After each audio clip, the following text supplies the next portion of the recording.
Another dry day to come on Friday, but there is just a hint now that things might change at the weekend. Thanks, Helen. Now the main news headlines from Angela. The Prime Minister has given a warm welcome to Boris Yeltsin's announcement of huge cuts in Russia's nuclear weapons. But John Major, who meets the Russian leader in London tomorrow, has ruled out further cuts in Britain's own nuclear deterrent. In Berkshire, 6 people are being held under the Prevention of Terrorism Act. They're being questioned following an accident near Reading involving a car with an Irish registration plate.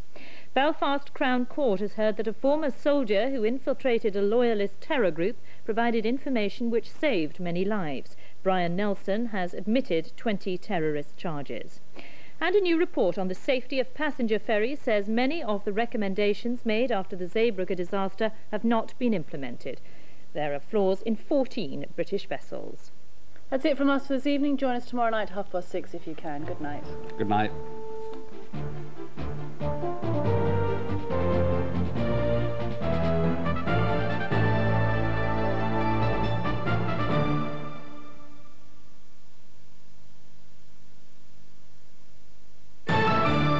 There's a Grand Prix start to BBC1 this Wednesday night.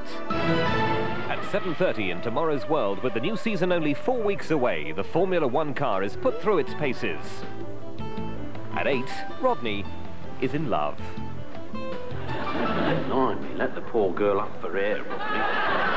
At 9:30, Churchill's role in the New World Order and how he coped with the stress of leadership. As the pressures grew, so did Churchill's need for creature comforts. He would have generally a bottle of champagne at lunch. Then at 10:30, Al Pacino is falling for his leading lady. Why do you take aspirin with champagne? Oh, champagne gives me a headache. Wednesday night on BBC1. And before any of that, Wogan.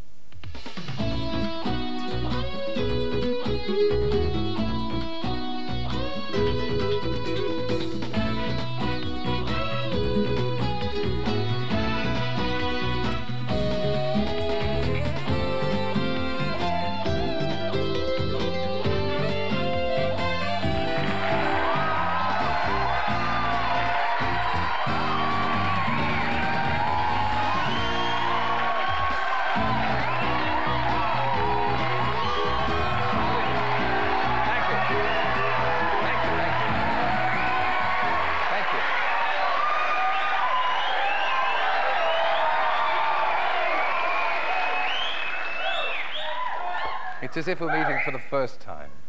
Welcome to this annual general meeting of the White City branch of Mensa. And congratulations to our newest and youngest member, Catherine Barnes of Ipswich, just 3 years old, an IQ of 170. Sadly, she can't be with us tonight. She's at home trying to make sense of a British Rail timetable. Another frequent non-visitor to this show is Marlon Brando, who has at last been tempted in front of the cameras again by an offer of £3 million for 2 days' work on the new film Christopher Columbus, The Discovery. He plays America. Now, in a while, I'll be talking to one of television's most miserable characters and his long-suffering wife. No, it's not Keith Chegwin and Maggie Philbin, but from the hit sitcom One Foot in the Grave, as Victor and Margaret Meldrew, alias Richard Wilson, and Annette Crosbie. And we've music from the current pop sensation, Tori Amos. And then something to take your breath away when we meet a gentle fellow known as the Stranglemonger, who will show us why he claims to be the best masseur in the world. That's if the volunteer hasn't escaped. Have you got the volunteer? Good. Hold him down. Right. First, a romantic tale of East-West détente. Just 2 years ago, a young Englishman was sitting in front of the old haunted fish tank when his interest was more than aroused by a documentary on the then Soviet Union's very first beauty contest. And this contestant in particular.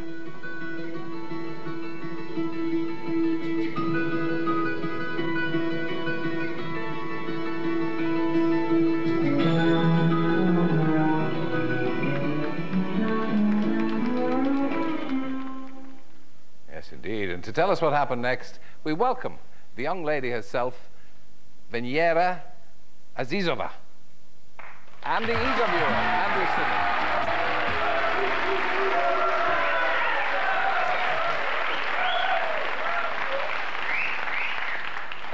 Steady. Pull yourselves together. So, just take us back. Were you struck by lightning, as it were, when you watched the television? Absolutely. I was watching the program casually. I videoed some of the program, watched it as it was happening. Immediately I saw Venera, I was totally captivated by her.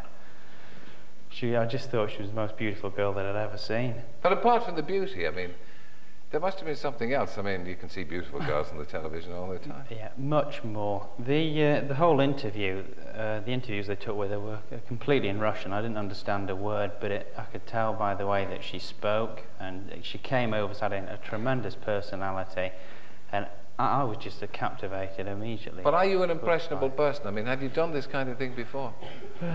Nothing like this before. It was a one-off. My feelings immediately at that point were totally different than anything that I'd experienced before. And how did you track her down? Because there she'd been on, you can see it on the television, but I mean, most people say, "Ooh, I'd quite like to meet her." But how did you go about it? If you've got an hour, Terry, I could tell you, but listen, very quickly. I contacted Manchester University with the help of some Russians and their friends in St. Petersburg. We got the address of Venera's college in Russia. I put a letter together which they typed into Russian. I sent a photograph. I sent a telegram. We found out she was coming to England, and we believe she got the telegram before she came. I rang up the British Embassy, and the day that I rang, just as good fortune would have it, they said, "We think she's coming today." I immediately got in the car, drove down to Heathrow Airport, and waited for the Russian flights to arrive, and I saw for the first time. It was. What did you do? A lot of pressure for me at that moment. I got a big box of chocolates, ran over to her, asked her if she spoke English. She said she didn't, so I just gave her a kiss on the cheek and gave her the chocolates anyway. What did you think? Did you know who it was? I mean, what did you think? A strange man rushes over, it's like an ad on the television, gives you the box of chocolates and then disappears? I was totally surprised. I bet you were. But I was very enjoyed that she gave me that box of chocolates. Yeah. Were you hungry or what? Yeah, actually I wondered it could be nice to have a cup of tea as well. What was your first impression of Andrew, or did you get a look at him? Did he just rush off, stick the chocolates in your hand and rush away again? Actually, I asked his, what is your name, I said. And he said Andrew, and I thought, oh, this is the name from the telegram, so probably the same man. And it grew from there. You then bombarded the fortunate girl with flowers. Yeah. And you never gave her a moment's peace after? No. I saw her a couple of times while she was in England on the first visit. And we got on pretty well. We communicated just by letter and phone. And I went to see her in Moscow about 5 or 6 months later. But with you see, it was love at first sight on the television. Yeah. You knew that you were in love. How did you, at first you must have been surprised. Yeah. When did you fall in love with Andrew?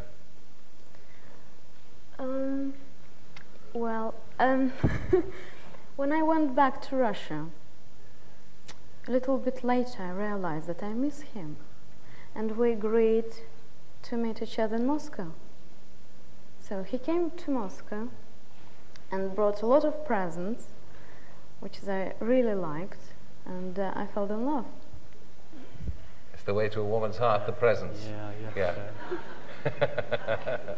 How does he compare to Russian men? What's the difference between Andrew's wooing or courtship and a Russian man's? Is there a difference? Not that you have had a lot of experience, but...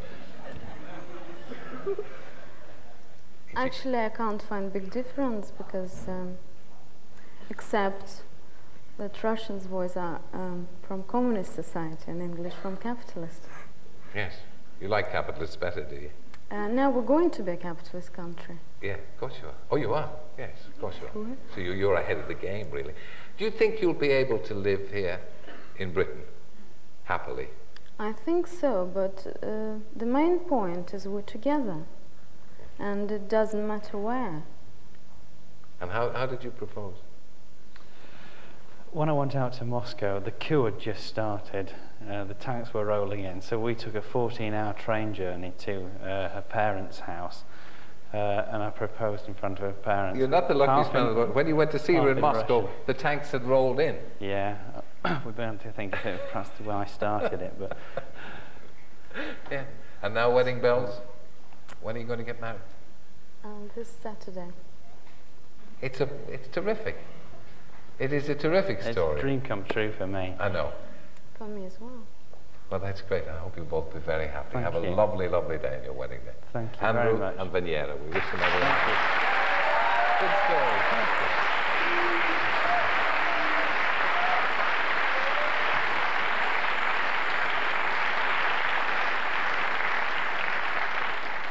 Now, you probably have seen that the weekend brought the sad passing of one of the great figures of the British stage, a lady that we were very glad to entertain on this show on a couple of occasions. She was made a Dame of the British Empire in the last honours list, and as I say, passed away at the great age of 101 a couple of days ago.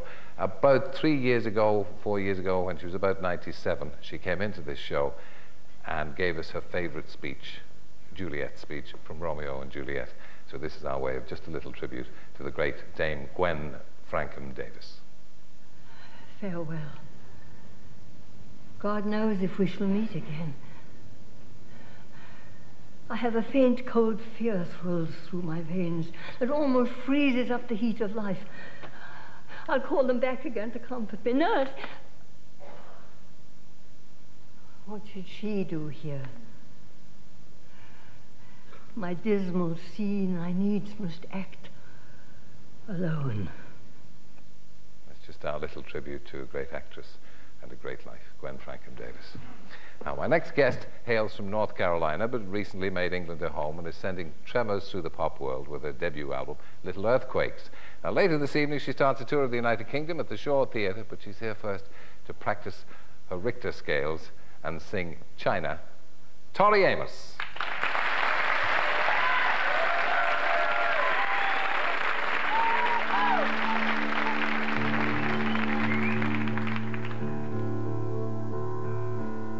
China, all the way to New York, I can feel the distance getting close. You're right next to me, but I need an airplane. I can feel the distance as you breathe. Sometimes I think you want me to touch you. How can I when you build the great wall around you? In your eyes, I saw a future together. Will you just look away in the distance? Yeah.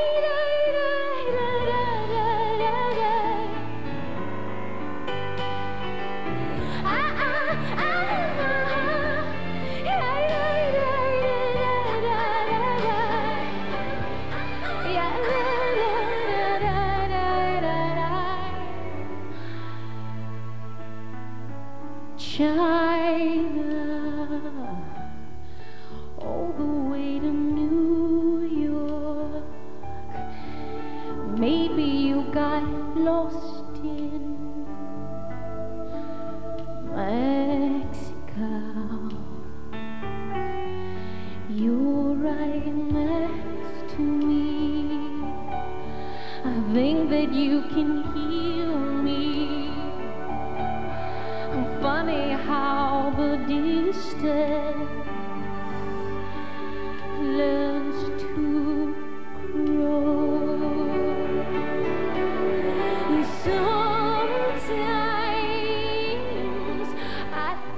you want me to touch you. Well, how can I when you build the great wall around you? Yeah, yeah, da, da, da, da, da. I can feel the distance. I can feel the distance. I can feel the distance getting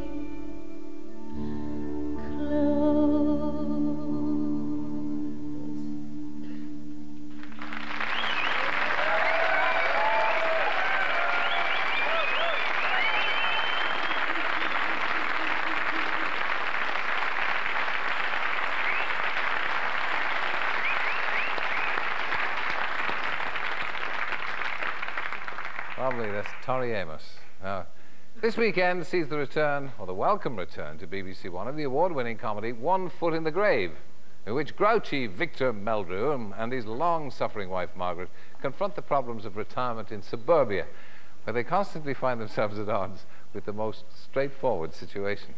Yes, that was a good film, The Boston Strangler, yeah. Do you ever see it, Tony Curtis? Oh, I think we saw it in London. I think that's the one where he was sexually molested by a monkey. Was he? I don't remember that. Not Tony Curtis, Victor. As we were standing in the queue outside, you know those buskers with a monkey that holds out the cap for the money? Well, it leapt on Victor like a thing possessed. It took 3 buckets of water before they could drag it off. Remember? I'm hardly likely to forget it, am I? Welcome, Annette, Crosbie and Richard Wilson.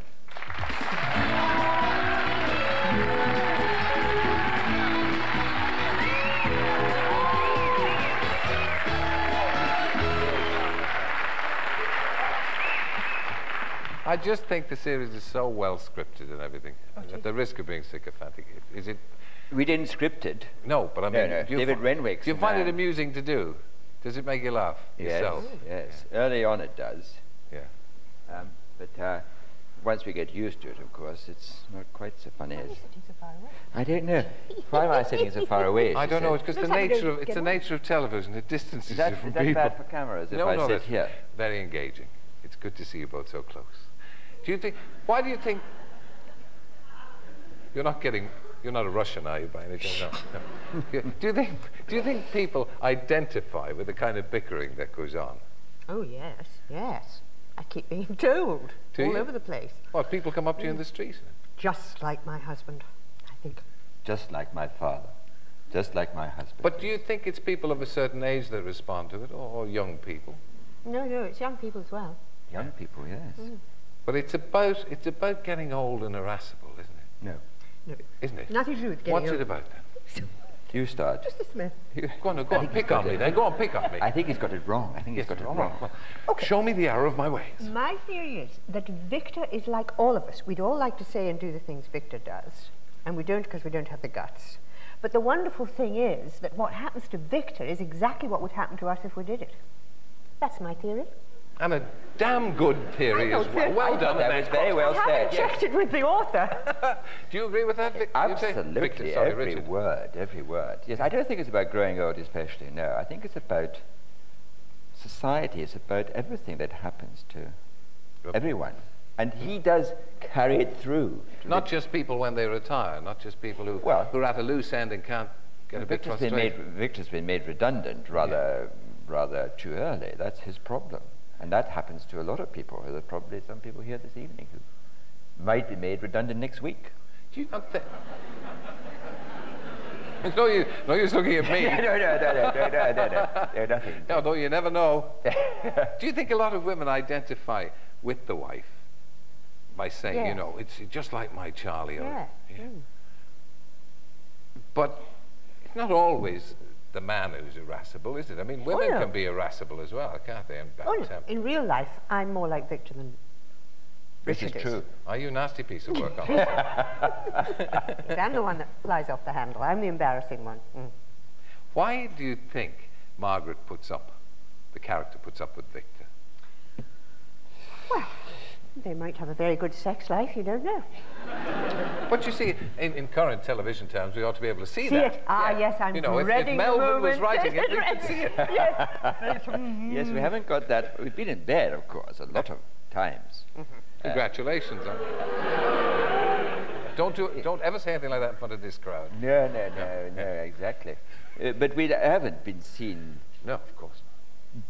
Actually, doing it yet. I've been half naked in this series. I'm more or less naked. Yes, he keeps, yes. And of course you had that nasty experience with the monkey as well. So I did. Can't say that you're not sexually experienced. I did, yes. Not many people here have done it with a monkey. But do you think, I mean, we don't want to go too deep into the characters in a sense, but do you think, I mean, he's such an old grouch. Yes. People think, well, why did she marry him? Yes. I mean, do you think he was always grouchy? Yes, but I mean, look at the couples that we all know and we think, why on earth did she marry him? Or, why did he marry her? And why did they stick together? You know, they're all over the place. And I suppose an awful lot of people stick together rather than risk the awful loneliness they think would be the alternative. Yeah. Do you think that he's a mass of anger underneath, really? Me? No, not you, but your man, Victor. My man? Yeah. Is he a mass of anger? Yeah, underneath, seething. I mean, I know you're seething, because you continually seethe, but... No, he's not. He's frustrated that he's lost his job. He's lost his purpose, in a sense. It's not a mass of anger, no. Yeah. Now, you won 2 major awards and 2 comedy awards. That was extraordinary, wasn't it? Yes. To come up there again. Because, no, remember the awards, I think, in fact... No, that's not as bad as it sounds. I'm now going to tidy that up. Yes, please try. It's not going to be easy. Try. But I think you commented yourself that all the young bloods were there at the award ceremony, people like Rick Mayall and that, and here is a man of I don't think Rick Mayall was there. I have a theory that Rick Mayall wasn't there, Greg Fisher wasn't there. I think I got the award because I was there. You turned up. I turned up. Yeah. And I think that's the only reason I got it. Yes, that's why you become, say, Tie Man of the Year or Best Dressed Man of the Year. If you're willing to turn up, you get it. Yes, if you're there, free that lunchtime, yeah. Now, you both come from, I would say, respectable Scottish backgrounds. I mean, were you encouraged as young people to follow the actor's way? I'm sure you weren't. No. What did they want you to be? My parents would have liked me to have been a music teacher. Respectable. Yes. Going on the stage was like walking the streets. Yeah. Well, it is a bit, isn't it? A lot of the time, yes. Yeah. I was supposed to be a vet for a long time, yes. Yes, it is. The parents don't Sorry, like... why is that so? Well, they just... I think it's because they want to protect you. They don't want you to starve to death. That's right. And again, as I say, he was made redundant. God bless you. Bless you. Gosh. I wish I'd been a doctor. I could have helped out. That may have been a cry of pain. We've got a masseur coming on next. I don't know. It was either a sneeze or a cry of pain. Last time I talked to you, you were producing something. You were directing something. Yes, Terry. Yes. How did that all go? It went very well, yes. You would do... Was that the one where you nearly drowned all your actors? No. That was another time. No, the last time I was here was just before Prynne. That's right. Drowning the actors, I didn't. I drowned Sylvester Latouche at Hampstead Theatre, yes. We had the North Sea at Hampstead Theatre. It's a bit small for the North Sea. A bit small, but we managed it. And then have you just come back from the South Seas? You've just made a movie with... I was out in Rarotonga, yes. A mini-series. Tough, though, is it? That's hard work. 9 weeks in the South Pacific, yes. Yes, it is. And you do this current series in Bournemouth. We do. Hello, Bournemouth. Tough in Bournemouth, too. And we hope there's going to be more. Tough in Bournemouth, yes. There's going to be more, I hope. Oh, I hope so. Well, we think so. We're not sure. Yeah, they've never knocked something as good as that off. You reckon? Yes, I think it'll keep you in your declining years, this series will. Thank you both for joining us. Annette and Richard.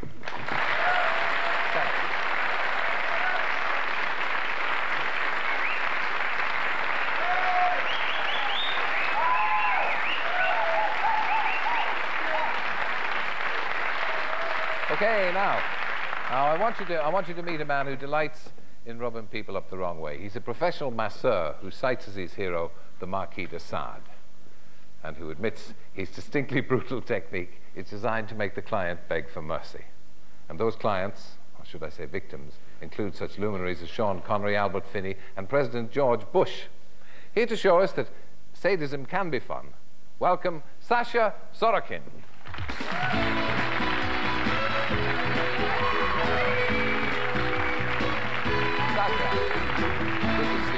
Good to see you, Terry. Who's the victim? Michael Shampin. Hiya, Michael. Michael's a muscular chap, isn't he? Do you like massaging big, strong rugby players like this? Well, when Michael first came to me, he'd almost reached his sell-by date.